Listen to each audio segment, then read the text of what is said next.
Okay. Hello to my beautiful co-host and guest.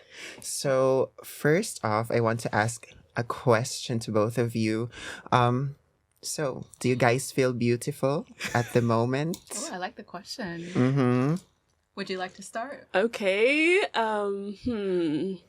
Well, the simple answer is yes. Mm-hmm. But then I think always there is this thought that goes on in your head, like, did I fix this clip wear very well on my body, or did I put something quite okay, that kind of thing. Mm-hmm. But yeah, I think I feel beautiful somehow. Yeah. Yeah. What about you? I feel beautiful today, and I don't feel beautiful necessarily every day, but today I feel beautiful, and it's like, I don't know, like in a way, like a bit of a day by day thing, like I feel, I don't know, like it's a day by day thing. It's quite, it comes and moods. goes, like Yeah. the river, it flows. Yeah. All right, it's late to us, girls. Welcome to another episode of Radio Turku, and we will be talking about today in this episode about beauty standards. Yeah. So we have our beautiful guest today, Miss Nia Sullivan. Yeah. Would you be able to present yourself? Because we want to give justice to your experience with this background. topic. So I think you're the best to introduce yourself. Okay. Can you all hear me fine? Yeah. Okay, cool. So, hello, my name is Nia. I'm from the United States. My pronouns are she and her. I have been living in Finland for 5 years now. Ooh. I also study at this university, doing my PhD in gender studies, and I focus on race, class, and collective care. And collective care is a form of mutual aid. And specifically, I'm looking into resistance and joy narratives within that. Then I'm also a researcher in the MadEnCounters project, which centers mental distress counter narratives, and we use arts-based research methods, specifically comics and zines. And yeah, I am overall very interested in topics of beauty and desirability, and so I'm happy to be here. Okay. We're happy to have you here. Yes. True. Yeah. So speaking of our the question I've asked to you guys. So we've actually asked a bunch of people in the streets of Turku about their opinion about themselves being beautiful, or beauty in general. Would if you guys want, I can have you listen to the recordings of what we have gotten. What is the vox populi, so to speak. So here is one clip. My first question again is, do you feel beautiful at this moment? No. I think in November people are not feel beautiful. It's all the color you receive during the summertime is gone, and you are tired and you sleep too little, so no. Okay, yeah. Then we were thinking the second question would be, from what we understand, in Finland there are beauty standards, right? And do you think some of those beauty standards have a way of influencing probably how you may have feel about your own beauty, for example? And if you know some of these beauty standards? I think actually that there are more beauty standards now, especially among young people compared to when I was really young, because all young people look the same. So in that sense, there are definitely beauty standards. When it comes to hair and also makeup, I do think that young people, they use much more makeup today than my generation used to rely on when we were young. Yeah, and then we have another one. Okay, may I ask where you're from? Originally from Vaasa, but living now in Turku. Okay, first question, do you feel beautiful at the moment? Yes, I think so, yeah. Okay, do you think now that your definition or your perception that you're beautiful right now is defined by current beauty standards around you, or specifically here in Finland? Oh, a good one. No. I think it's more an internalized feeling of myself that is built from self-confidence. Of course, I think society plays a role, but I think it's something from a mindset than standards. You mentioned that society plays a role. In what sense do you think it plays a role? And what do you think these so-called beauty standards are in general, or what Finns perceive to be as beautiful? Well, for sure, you compare yourself to others that you see around you from your age and other women. As a woman, of course, even if I wouldn't compare myself to social media pictures, I would still maybe unconsciously compare myself to others. So that's not something I can escape. But for sure, I think that Nordic and Finnish beauty standards are young, white, blonde, very fair features, skinny for sure, blue eyes, maybe like very symmetrical face figures and high cheekbones. Okay, so those are some of just opinions from people in the streets. So we had there two Finnish women who have different perceptions of how they feel about beauty, their beauty. Where does this come from? I think one of them said there's this tall, young, blonde beauty standard, this white aloe vera girl. Yeah. I actually had to check that out first. What this aloe vera, and then I forgot I usually buy these aloe vera products in the grocery, and I didn't realize that it was this blonde white girl. But yeah, where do you think, Nia, is this coming from? This beauty standards, what these people tend to think? Yeah, I would just say I kind of feel it comes from a mix of status and kind of maintaining a status from different notions of desirability. And from really kind of centering and upholding whiteness as the standard of beauty within Finland. And I feel specifically for Finland, that relates to kind of appearing and being and assimilating into a more Western ideal.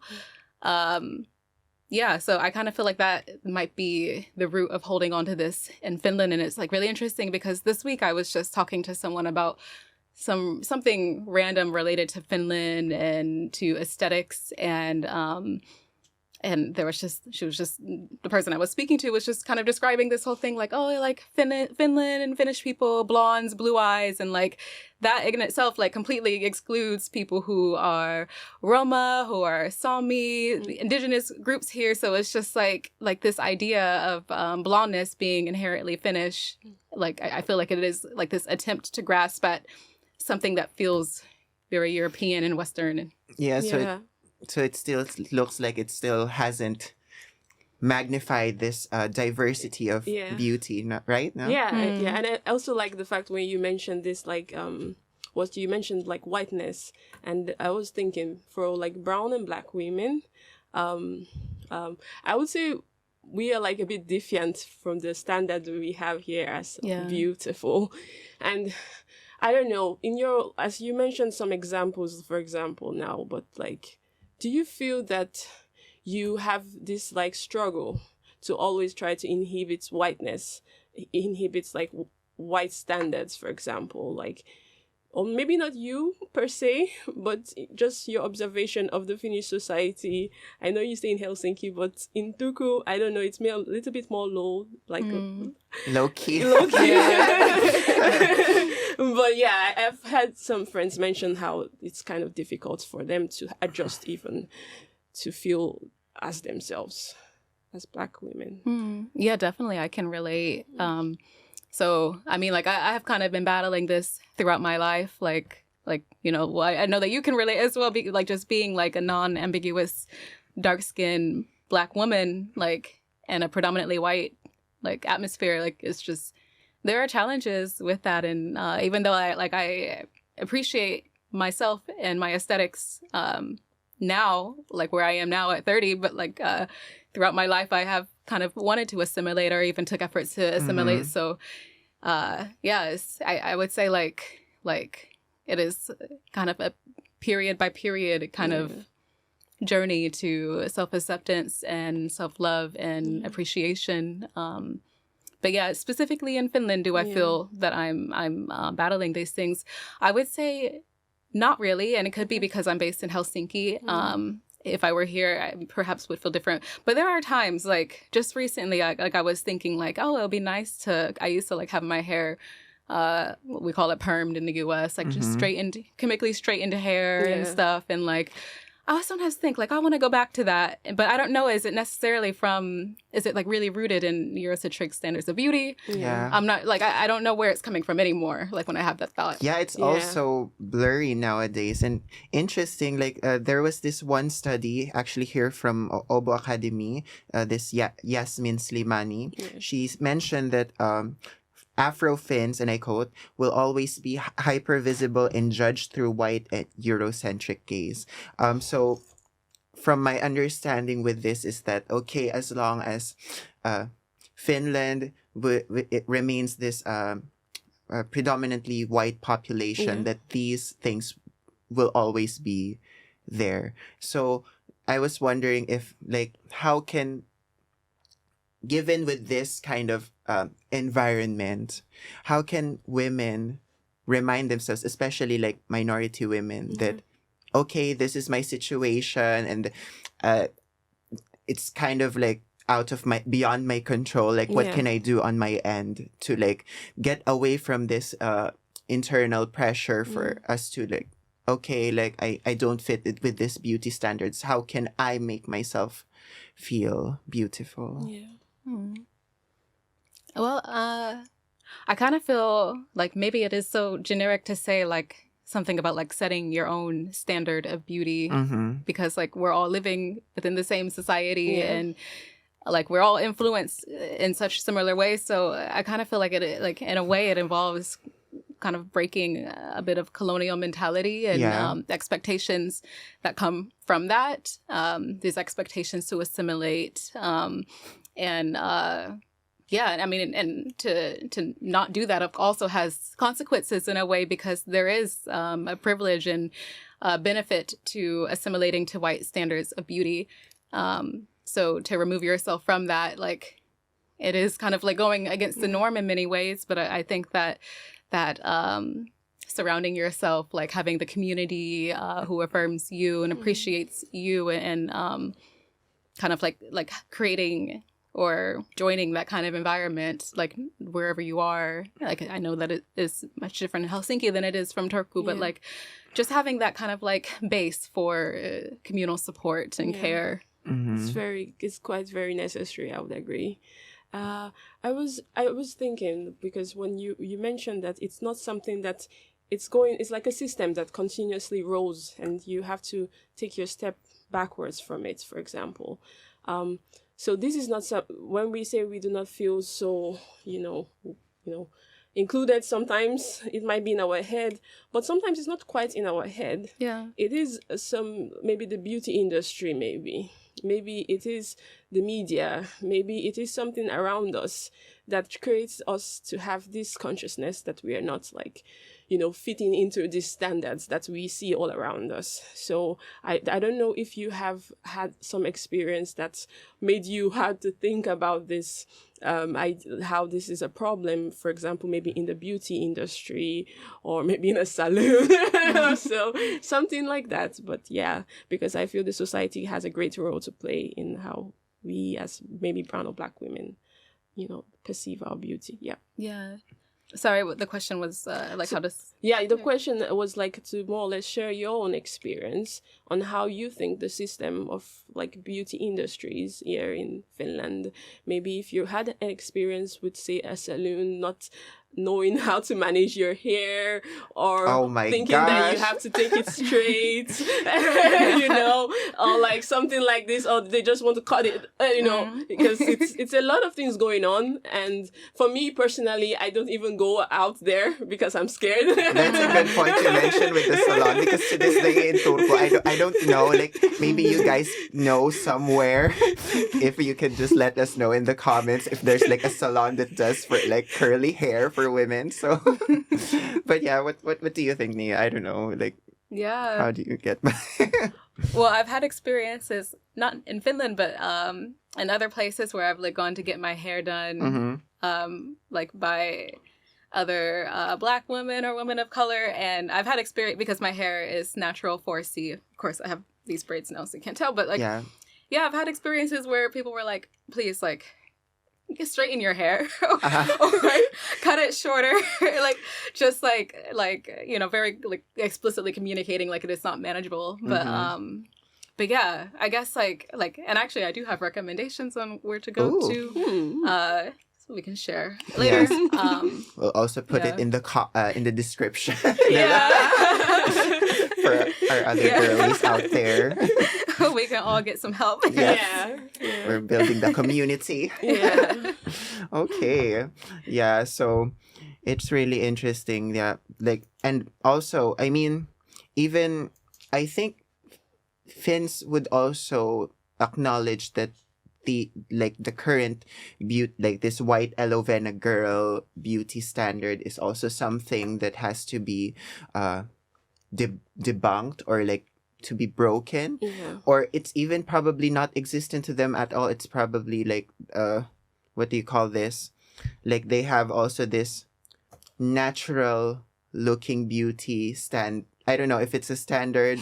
I don't know what your take is, but this like look of, I don't know, looking like no effort has been done to your face, or like somebody who has coming had as like you are. coming as you are. But I don't know, it's kind of, it seems to me like even with Finns, it's kind of the same with this happiness thing, with Finland being the happiest country in the world based on the UN report, and having this pressure for themselves to like maintain, or like this kind of expectation with themselves. So I think it's probably also the same with this like no makeup look. But then again, like one of the responders had said like, oh, young people nowadays wear more makeup. Do you think so? Because I thought that because of this, like all this Me Too movement, body positivity mentality, that women in general are moving towards more progressive.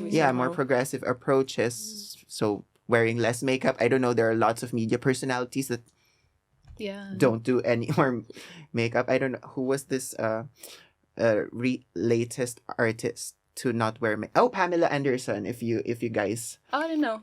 Yeah, she's now like going around advocating for this no makeup look, but it still seems that it hasn't gained the traction. I mean, it's in the US, but like what more in Finland? So right, so I don't know, what do you guys think of this like no makeup effortless look?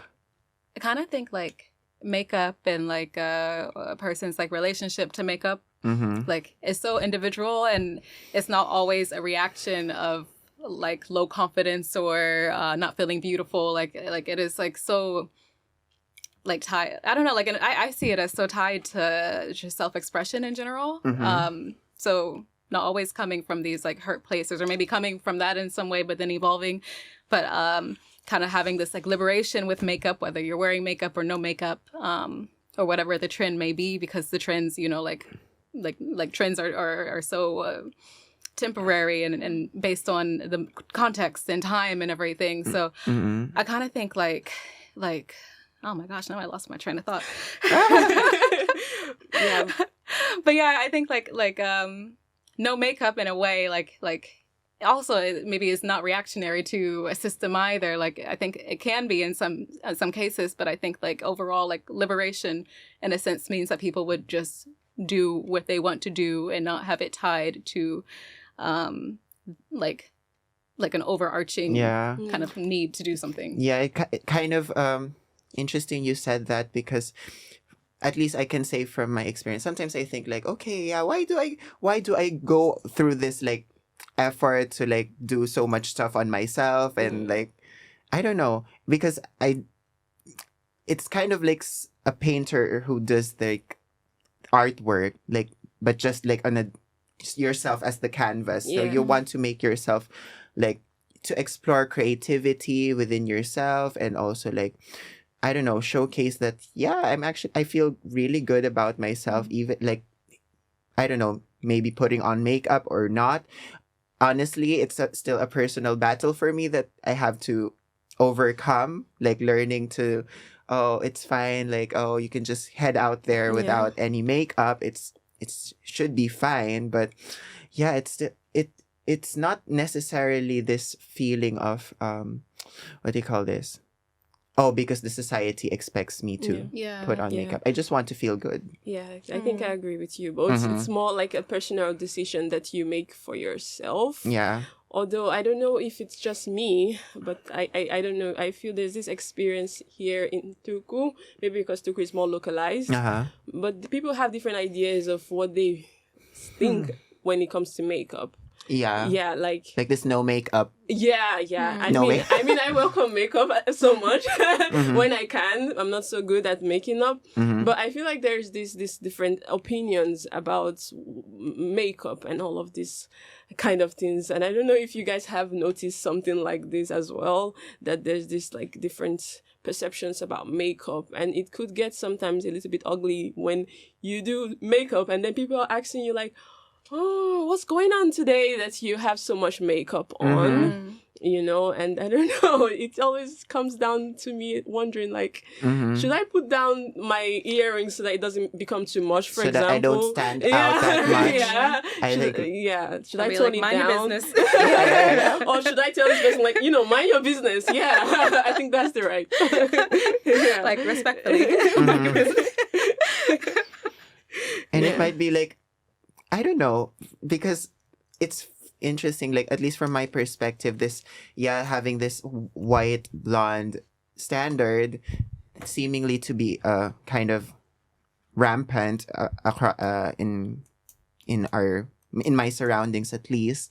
But interesting enough, when you actually talk to like Finns, they would think like they would just come up to you and then just compliment you. Oh, like, oh, girl, you're slaying. Girl, oh, girl, like, I like your hair and all that. So it's kind of like this thing that, okay, I find you beautiful with you just being you. And then at the same time, it's like, it takes like from other people to affirm to yourself that you actually feel that you are beautiful, actually like when they say it. It's like, gee, I actually haven't thought of that in a while. Yeah. I don't know if I made sense with that, because sometimes it takes other people, or in this case like Finns, because they would also say, for example, oh, with regards with the curls, that they want to like also have that kind of hair, just as like how, from example, in my cultural background, wherein we tend to overvalue this Western look. But here it's kind of, oh, there's actually another perspective to it. It's just not being, it just comes in these pieces or like these bits, but it doesn't translate to a bigger scale of like in terms of TV or in print media or whichever. So I don't know where this trend is gonna lead. I don't know. So maybe it's just a matter of time, I guess. Like, I kind of had this idea. What do you guys think? Like, is the solution like more like what do you call this, minority presence? You mean like more visibility? How do I don't know. And sometimes I think, is it like, do we need more Black people, Latina people, Asian people? Does it have to like scream in terms of volumes so that we can be more confident with ourselves. I think, I don't know what you, Nia, think, but I think representation is quite important in this topic. And I would also maybe ask this as a question, but how do you think that they should listen? Because when you were saying how moving forward, I feel one very important thing is for the whole, the norm of society, or the whiteness of society should listen to the minority women, for example. And how could that play out somehow, if you think of it in the terms of like moving forward, sort of? Yeah, I think it's really interesting. Like, I guess like when I think about like maybe like more with what you were describing, like kind of like through like these visual representations, like I think like we're still in this phase. And I don't know how long the phase will last, but like we're in this phase where representation is becoming a bit more common, more increasingly common. And I think with that comes a lot of pushback and criticism. And it's also it's still relatively new. So I think that it needs to be repeated for it to feel more natural and yeah, like for it to not feel as such a performance. And of course, like it's hard, like, especially now speaking generally, to like kind of say like what is the performance, like what level of performativity like are they doing or not, but yeah, I just think through repetition comes the final product of change that we want to achieve. However, like, and I guess regarding like feeling beautiful through seeing that, like I think that like it is a sad truth that it is kind of related to how people feel beautiful in society is through seeing feeling recognized. And yeah, so I think that it has a lot of merit for that still. And of course, like I think that's something that is very individual and personal, and people can or may or may not evolve out of, like feeling that they need to find a representation of themselves in order to feel beautiful. But yeah, I don't know. Did that answer the question? Yeah. I think you actually did justice to the question as well. But I don't know. I wanted you to just throw more lights on this part where they listen to these like women, because most of the time, for example, in Finland, here in Turku, where I am based, I find it difficult to find certain like materials to use, and it sometimes comes out weird even for the seller when I talk about this type of things. So I feel there's, as much as there's a growing representation, are they actually listening to the minority women? Are their voices heard when it comes to like what they need to feel even beautiful themselves? Yeah, I personally don't think that we're being heard whatsoever.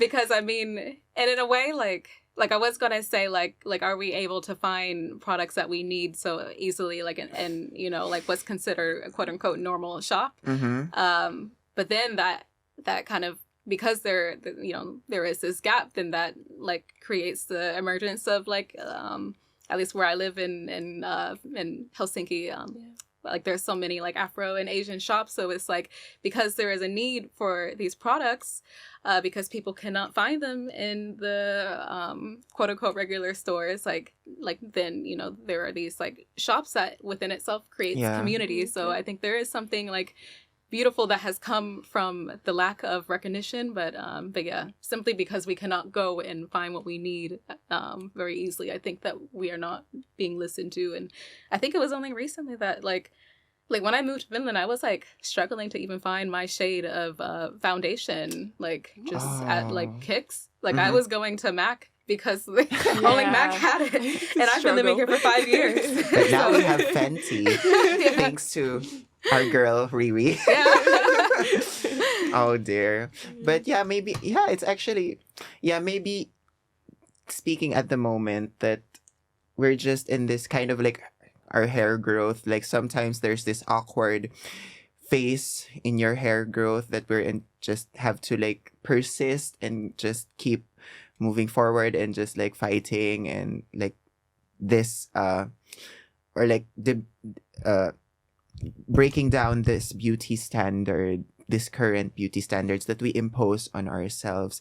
And maybe later in life we will just we will realize that it's this in our age that we're just so caught up with like being accepted by the society, and essentially we're just like humans as social creatures wanting to belong somewhere in the community, but later on in life you're just like, I don't give a crap anymore about what I know. I'm just gonna go head out. I'm just gonna be myself. Yes. Yeah.